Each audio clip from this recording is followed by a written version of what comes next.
มทบในการทอดผ้ากฐินวัดหนองตองวันที่1 เดือนพฤศจิกาที่จะถึงนี้ต้องขออนุโมทนาน้ำจิตน้ำใจของโยมเป็นอย่างมากแล้วก็ได้ได้จากันเกี่ยวกับเรื่องของศีลของธรรมเรื่องความปรารถนา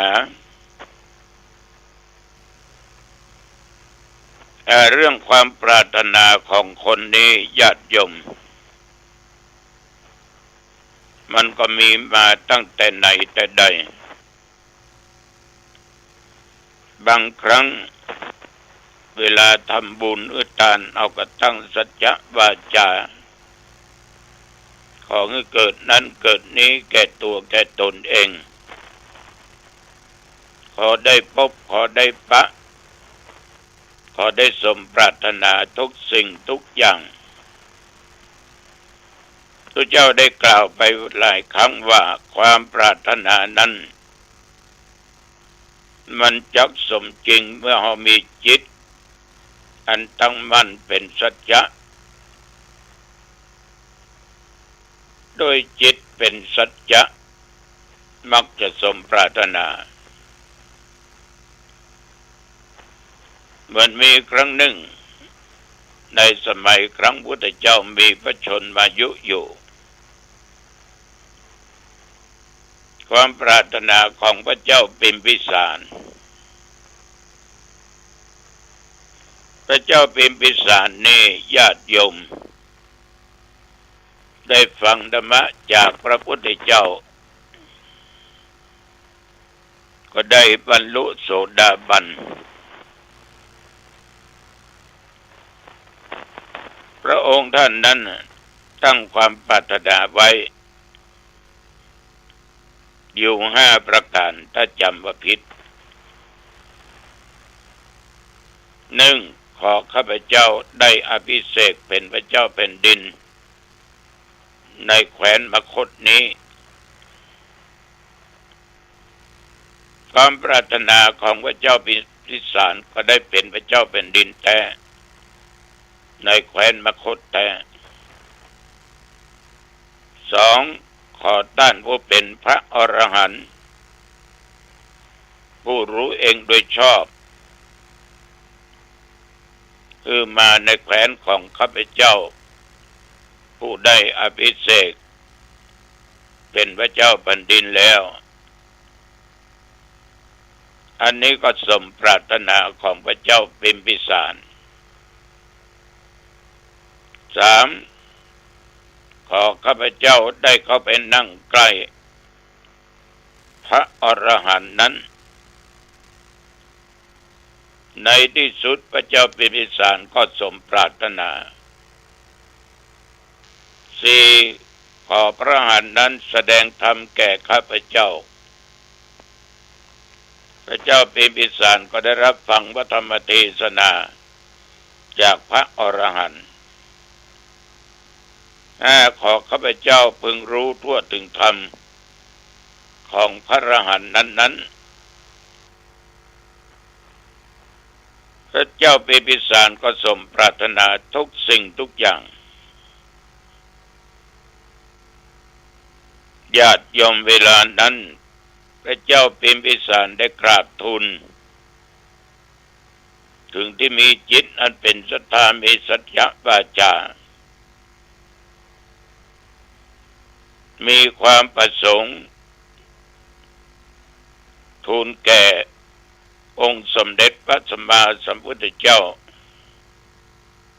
คือเรื่องมันมีว่าพระเจ้าพิมพิสารเนี่ยได้แสดงตนเป็นอุบาสกในครั้งนั้นได้อัญเชิญพุทธองค์เสด็จพร้อมหมู่ภิกษุสงฆ์ทั้งหลายมาเสวยอาหารที่พระราชนิเวศ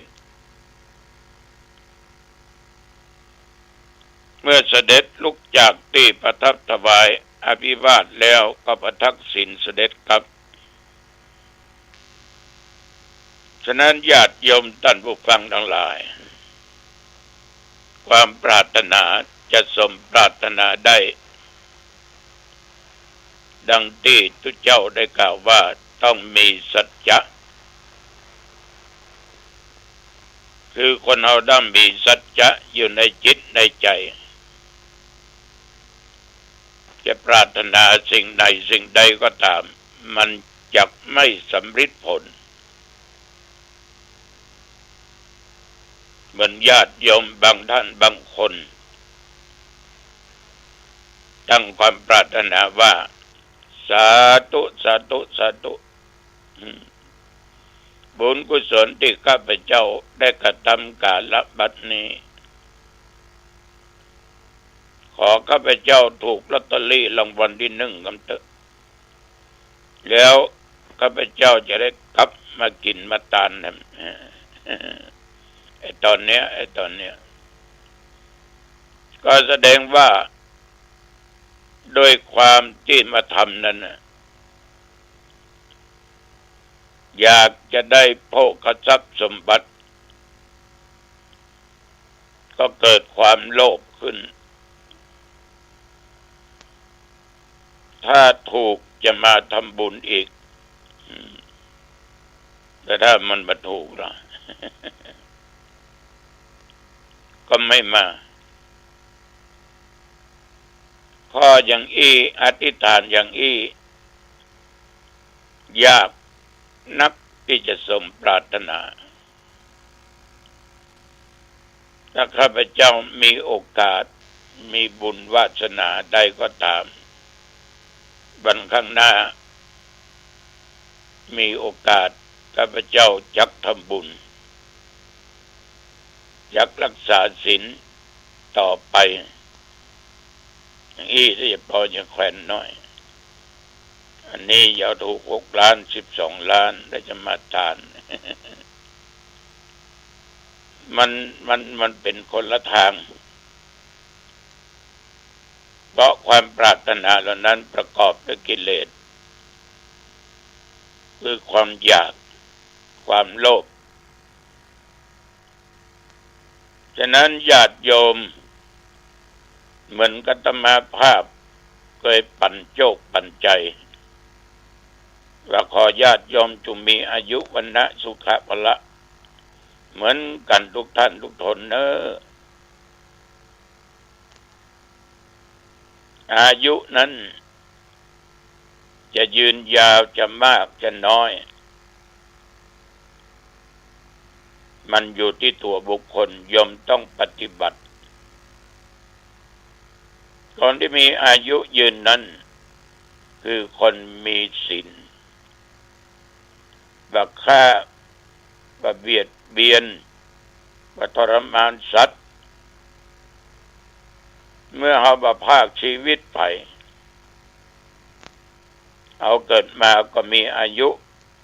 ไปตามอายุไขของเฮาเพราะเอาบ่ได้ฆ่าสัตว์ตัดชีวิตบ่ได้ฆ่าคนนั้นบ่ได้ฆ่าสิ่งนั้น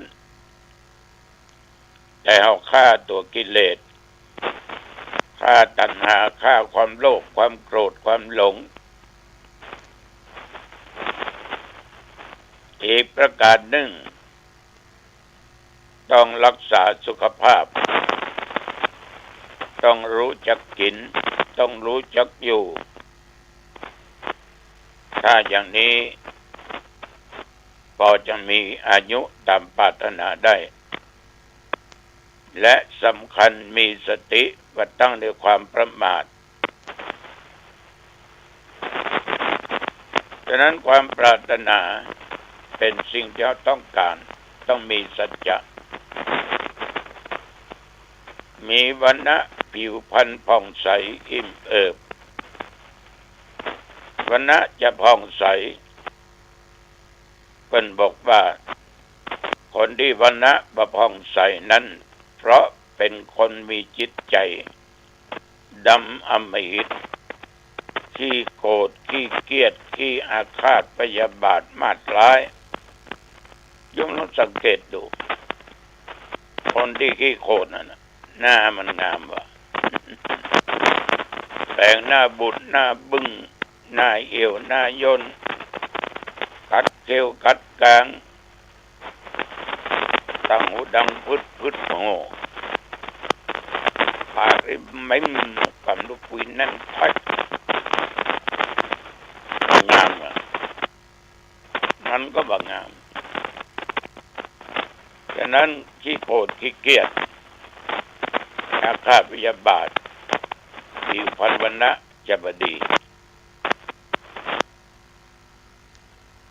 ประการสำคัญในด้านจิตใจนั้น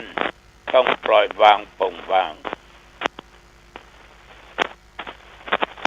เอามีศีลมีธรรมมีพระรัตนตรัยอยู่ในจิตในใจบ่ยึดมั่นถือมั่นบ่มีอัตตาตัวตนบ่มีมานะความยื้อยิ่งทำใจให้สบายใจใสสะอาดมีความสุขเมื่อใจสงบนิ่งมันก็เบิกบานมีความสุขไม่ต้องเศร้าหมองมีแต่ความผ่องแผ้วฉะนั้นวรรณะจะเปล่งปลั่งอยู่ที่ศีลธรรมระวังความโกรธสุขะขอมีความสุขก็อยู่ที่จิตใจของเราจึงสุขหรือทุกข์ระวังอารมณ์ที่เกิดจากอายตนะทั้งตาหูจมูกลิ้นกายหูได้ยินเสียงตาหันรูปจมูกได้กลิ่นลิ้นได้รสกายได้สัมผัสร้อนเย็นหนาวนุ่มแข็งถ้าทั้ง4-5อย่างเนี่ยมากระทบกันเกิดเป็นอารมณ์ขึ้นมาทุกข์เป็นทุกข์ถ้าบ่ได้หันก็ทุกข์ได้หันก็ทุกข์ได้ยินก็ทุกข์ไม่ได้ยินก็ทุกข์ฉะนั้นญาติโยมความสุขเป็นสิ่งที่ปรารถนาสุขนอกกายสุขในใจนอกกายต้องมีโภคทรัพย์สมบัติปัจจัยต่างๆที่อยู่ที่อาศัยของอำนวยความสะดวกทุกชนิดสิ่งเหล่านี้จะเกิดมีได้ต้องอาศัยหลักธรรมะฉันทะวิริยะจิตตะวิมังสา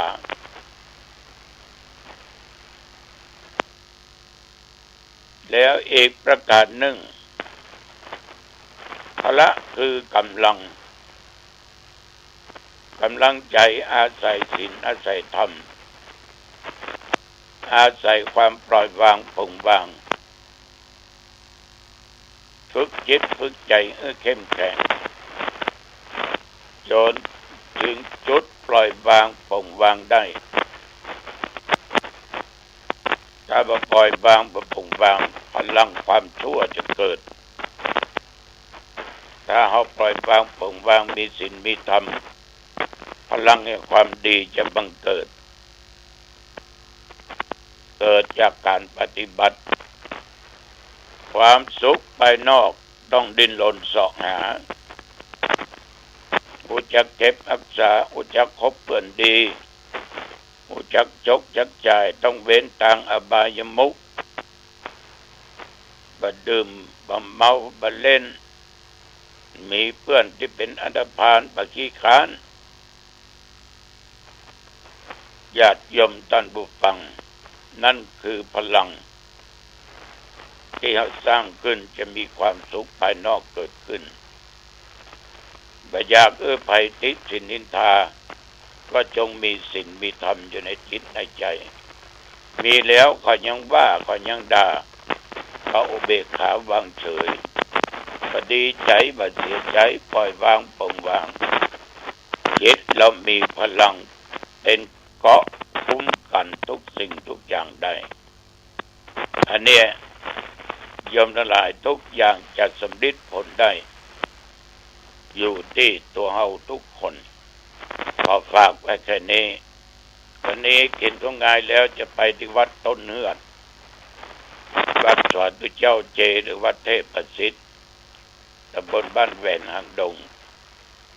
เป็นตอดกฐินจะยกช่อฟ้าบนศาลาและตอนบ่ายจะขึ้นไปวัดโดยสุเทพอายุวันนะสุขภะละพบกันใหม่โอกาสหน้าเจริญพร